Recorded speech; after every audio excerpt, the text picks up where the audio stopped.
இது வந்து விழுப்புரம் அஷ்ட வாராகி கோயில். ஐயா, இந்த கோயிலுடைய சிறப்பு என்ன? என்னென்ன கேட்டால் அம்மா கிட்ட கிடைக்கும்?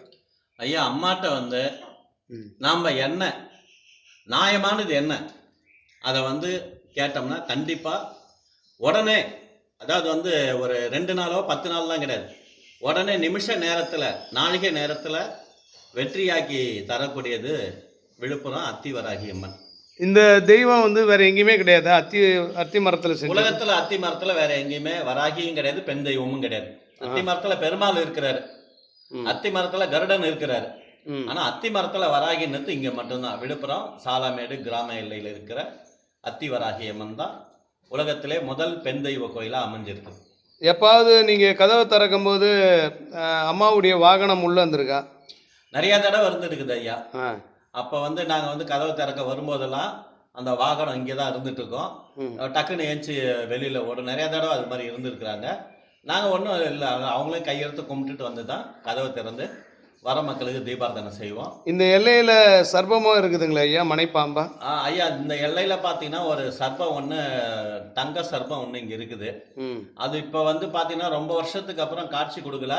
ஆனா ஒரு 6 மந்த்துக்கு முன்னாடி வந்து இந்த மரத்துல, வேப்ப மரத்துல காட்சி கொடுத்தது எல்லாருக்கும். நிறைய பேர் பார்த்தாங்க. இன்னமும் அது இருந்துகிட்டு தான் இருக்கு. அதே மாதிரி ஸ்தூலமான ஒரு சர்ப்ப ரூபம் அதுன்னு சொல்லுவாங்க இல்லைங்களா, அதாவது ஒரு ஸ்தூலம், கண்ணுக்கு தெரியாத ஒரு அந்த உருவமாகப்பட்டது இந்த கிணத்துல வந்து படுத்துட்டு இருக்குது. அது வந்து ஒரு தடவை கனவுல எங்களுக்கு காட்சி கொடுத்தா வராகி. இப்போ இந்த கிணத்துல தண்ணி வற்றாம இருக்கா எப்படிங்க ஐயா? என்ன சிறப்பு இதில் குளிச்சா? ஐயா, இந்த கிணத்துல வந்து சப்த கன்னிகள் வந்து தினமும் இரவுல குளிக்கிறதா வந்து அம்மா சொல்லுவாங்க. நாங்க வந்து இரவு நேரத்துல இந்த கிணத்துல குளிக்கிறோம், அதனால நீங்க யாரும் வராதிங்க பண்ணுவாங்க. அதே மாதிரி வந்து சப்போஸ் நம்ம வந்து யாருமே இல்லாம தனியா நம்ம இரவுல இங்க இருக்கணுமா, அந்த கிணத்துல யாரோ ஆளுங்க வந்து தபான்னு குதிக்கிற மாதிரியே சத்தம் வரும். அதுல வந்து மக்கள் வந்து குளிச்சுட்டு போனாங்கன்னா எல்லா நோயும் தீர்ந்து போகுது. இன்னை வரைக்கும் வந்து குளிக்கிறாங்க, நோய் தீர்ந்துருது, வந்து குளிக்கிறாங்க, நோய் தீர்ந்துருது. நோய்களை தீர்க்க ஒரு அற்புத மிருத்தஞ்சி தீர்த்தமாக வந்து இந்த கிணறு இருந்துட்டு இருக்கு. அதனால அதை நாங்க மூடலை, ஆலயம் விருத்திப்படுத்தினால அதை வந்து நாங்கள் ஒரு அதுக்கு உண்டான ஒரு வழிகளை பண்ணி வர மக்கள் குளிச்சுட்டு அம்பாவை தரிசிக்க பண்ணதுக்கு அந்த கிணறு இருந்துட்டு தான் இருக்கு ஐயா. ஐயா, இது இப்போ ஆரம்பத்தில் இந்த கோயில் எப்படி இருந்தது, இப்போ வளர்ச்சி எப்படி இருக்கு ஐயா? ஆரம்பத்தில் பார்த்தீங்கன்னா வெறும் இந்த கோபுரம், அம்பாளுடைய கோபுரம் மட்டும்தான் கட்டணும். சின்னதாக விநாயகருக்கும் ஐயனாருக்கும் ஒரு ஆலயம் கட்டணும். அது ஆலயம்னு சொல்ல முடியாது, சின்னதாக ஒரு பூம்பு மாதிரி கட்டணும். இன்னைக்கு வந்து பிரம்மாண்டமாக கட்டிக்கிட்டு இருக்கிறோம் ஐயா. இதுக்கு காரணம் என்னன்னா அம்பாளுடைய ஆசீர்வாதம். இங்கே வரவங்களுக்கு எல்லாம் நல்லது நடந்தது. அவங்களே வந்து முன் வந்து ஆலயத்தை கட்டுங்க, ஏன் இப்படியே வச்சுருக்கிறீங்கன்னு உதவி பண்ணி அவங்களே வந்து கைங்காரியத்தை செஞ்சிட்டு இருக்கிறாங்க. இது முழுக்க முழுக்க பக்தர்கள், வராகியினுடைய குழந்தைகளால் நடத்தப்படுகின்ற ஆலயம். வராகி குழந்தைகளால் இந்த ஆலயத்தை கட்டிக்கிட்டு இருக்கிறோம். இப்போ இங்கே யாகம்லாம் பண்ணுறது உண்டுங்களா ஐயா? ஐயா, இங்கே தினசரி பார்த்தீங்கன்னா கணபதி யாகம் நடந்துட்டு இருக்கோம். அதே மாதிரி பார்த்தீங்கன்னா மாசத்துல பஞ்சமி அன்னைக்கு பார்த்தீங்கன்னா வராகிக்கு யாகமும், அமாவாசை அன்னைக்கு பத்ரகாளி யாகமும் நடந்துகிட்டு இருக்குது. தொடர்ந்து நடந்துட்டு தான் இருக்குது. இப்போ இங்க என்னென்ன விளக்குகள் போடுறாங்க ஐயா? இங்க வந்து பாத்தீங்கன்னா அந்த செய்வனை கோளாறு இவையெல்லாம் அகழ்வதற்காக பூசணிக்காய் தீபம் ஏத்துறாங்க. கடன் தொல்லைகள் இவையெல்லாம் விலகணும் அப்படின்றதுக்காக வெண்கடுகு விளக்கு ஏத்துறாங்க. திருமண தடை, தொழில் தடை, வியாபார தடை, வருமான தடை, கொடுத்த பணம் திரும்பி வர்ற இப்படின்றதுக்காக பார்த்தீங்கன்னா பஞ்சமியில் தேங்காய் விளக்கு ஏற்றி வழிபாடு செய்கிறாங்க. இப்படி எல்லா விளக்கும் இங்கே ஏற்றிக்கிட்டு அம்பாலை வந்து வழிபாடு பண்ணிக்கிட்டு தான் இருக்கிறாங்க ஐயா. இப்போ இந்த அம்பாள் பொறுத்த வரையில் நிறைய பேர் வருவாங்க, சில நேரத்தில் கோயில் பூட்டியிருக்கோம், சில நேரத்தில் அவங்களுக்கு வரும்போது தடைகள் காட்டும். ஆமாம். சில பேர் வந்து வெயிட் பண்ண முடியாமல் போயிடுவாங்க. ஆமாம். அது அவங்களுக்கு அம்பாள் அருள் புரியலன்னு அர்த்தமா இல்லை துரதிர்ஷ்டமா? அப்படிலாம் இல்லை. நீங்க வந்து அம்பாள் ஆலயம் போட்டினாலும் அந்த மண்ணை மெரிச்சிடுறீங்க, அதுவே உங்களுக்கு வெற்றி தான். மெரிக்காட்டினாலும் எங்கேயாவது இருந்து நீங்க வராகி எனக்கு துணை புரிடி தாயே அப்படின்னு சொல்லிட்டு இந்த அத்தி வராகி நீங்க நினைச்சாலே உங்களுக்கு வெற்றி கிடைக்கும். இப்போ இங்கே என்னென்ன நாட்கள் வந்தால் விசேஷம், என்னென்ன நாட்கள் கோயிலில் சாத்தியிருப்பீங்க? ஐயா, எல்லா நாளும் கோயில் திறந்துருப்போம். புதன்கிழமை மட்டும் ஆலய விடுமுறை. அதே புதன்கிழமையில அமாவாசையோ பஞ்சமியோ இருந்தால் நாங்கள் திறந்தான் வச்சுருப்போம், மூட மாட்டோம். இதில் விசேஷமாக அப்படின்னு எடுத்துக்கு போனால் வளர்பிறை பஞ்சமி. இந்த வளர்பிறை பஞ்சமி தான் வராகிக்கு மிக உகந்த பஞ்சமியாகவும், கருட பஞ்சமி, நாக பஞ்சமி, ரிஷி பஞ்சமி, ஆஷாட நவராத்திரி பஞ்சமி, சாரதா நவராத்திரி பஞ்சமி இப்படின்னு சொல்லிட்டு பல பஞ்சமிகள் வந்து வளர்பிறையில் தான் வருது. தேய்பிறையிலலாம் வெறும் பஞ்சமி தான் வருமே தவிர வளர்பிறை அளவுக்கு வந்து தேய்பிறையில் ஒன்றும் இல்லை ஐயா. ஆனால் வளர்பிறை தான் ரொம்ப விசேஷம். நிறைய வாராகி கோயில் இப்போ நிறைய பெருகி போச்சு. ஆனால் நம்ம கோயில் இருக்கக்கூடிய ஒரு வைப்ரேஷன் சக்தி எந்த அளவுக்கு ஐயா? ஐயா, நம்ம கோயில் விழுப்புரம் அத்தி வராகி அம்மனுடைய சக்தி வந்து அளவிட முடியாத ஒரு சக்தி. எவ்வளோத்தர வந்து இருந்தாலும் இந்த விழுப்புரம் அத்தி வராகிக்கு நிகராக ஒரு தெய்வம் வேற எந்த ஒரு வராகியும் இல்லை. இப்போ திருப்பதி பெருமாள் இருக்கிறாரு. திருப்பதி பெருமாள் வந்து திருப்பதிக்கு மட்டும் ஃபேமஸ், உலகத்துக்கே ஃபேமஸானவர். எவ்வளோ பெருமாள் கோயில் இருந்தாலும் அவருக்கு நிகர் யாருமே கிடையாது. அதே போல் எவ்வளவோ வராகி ஆலயங்கள் இருந்தாலும் இந்த விழுப்புரம் அத்தி வராகி ஆலயத்துக்கு நிகராக எந்த ஒரு ஆலயமும் இல்லை ஐயா. கடன் பிரச்சனை தீருமா, எதிரி தொல்லை தீருமா, இல்லாட்டி கொடுத்த பணம் வருமா ஐயா? ஐயா, கடன் பிரச்சனை இருக்குதா உங்களுக்கு? இந்த கடன் தீர்வதற்காக சனிக்கிழமை சனி ஓரையில் வெண்கடுகு விளக்கேற்றி வேண்டிக்கிட்டு வாங்க. கண்டிப்பாக கடன் பிரச்சனை தீர்ந்துடும். எதிரி தொல்லை உங்களுக்கு இருக்குதா? தினமும் சாயங்காலம், தினசரி சாயங்காலம் 6 மணிக்கு மேலே வெண்கடுகு விளக்கு 6 விளக்கேற்றி எனக்கு இவன் எதிரியாக இருக்கிறான், எனக்கு அவன்கிட்ட இருந்து எனக்கு பாதுகாப்பை கொடுத்தாயன்னு அம்மா வேண்டிட்டு வாங்க. கடன் தொல்லை உங்களுக்கு எதிரியெல்லாம் இல்லாமல் போயிடுவான்.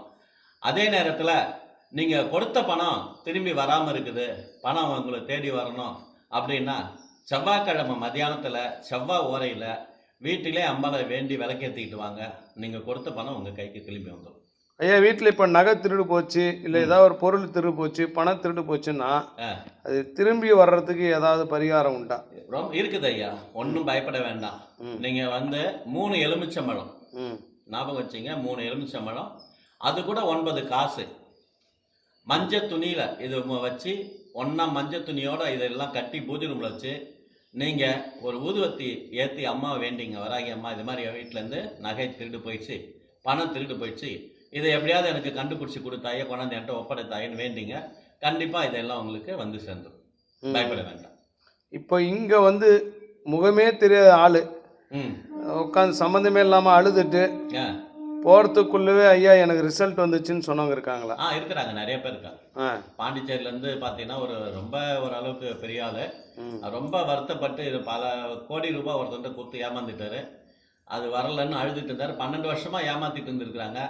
திடீர்னு ஒரு நாள் அம்மாவை கேள்விப்பட்டு இங்கே வந்து வேண்டிக்கிட்டு இது மாதிரி எனக்கு எப்படியாவது இந்த பணத்தை வாங்கி கொடுத்துருந்தாயேன்னு சொல்லி வேதனைப்பட்டார். அப்போ நாங்கள் சொன்னோம், நீங்கள் கவலைப்படாதீங்க ஐயா, கண்டிப்பாக அம்மா உங்களுக்கு வாங்கி கொடுத்துருவான்ட்டு. இங்கேருந்து ஒரு 500 மீட்டர் போகிறாரு, அதுக்குள்ளே அந்த பணம் வாங்கினவன் 12 வருஷமாக ஒன்றால் என்ன பண்ண முடியும், பந்திக்கு கிண்ணுக்கு என்னவா. இப்போ ஒரு அந்த இங்கேருந்து சாமி தரிசனம் மட்டும் இந்த ரோடு ஏறும்போது அவருக்கு ஃபோன் பண்ணி, நோண்ட வாங்கின பணத்தை கொடுத்துரும்பா, வட்டிலாம் தர முடியாது, என்ன சொல்கிற அப்படின்னா, நீ அசலை கொடுத்தாலே போதுன்ட்டு நேராக போய் பணத்தை வாங்கிட்டு அதுக்கப்புறம் வந்து இங்கே பெரிய பூஜை எல்லாம் பண்ணார் அவர்.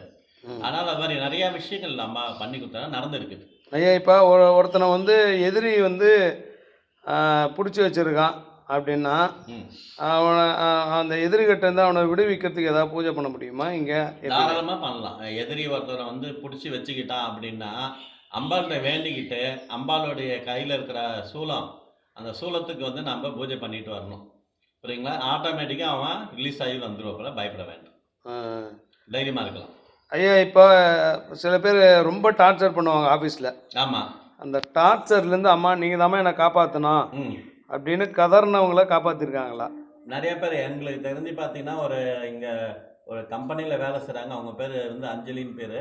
அவங்களுக்கு வந்து பலவித தொல்லைகள் ஆஃபீஸில் இருந்தது.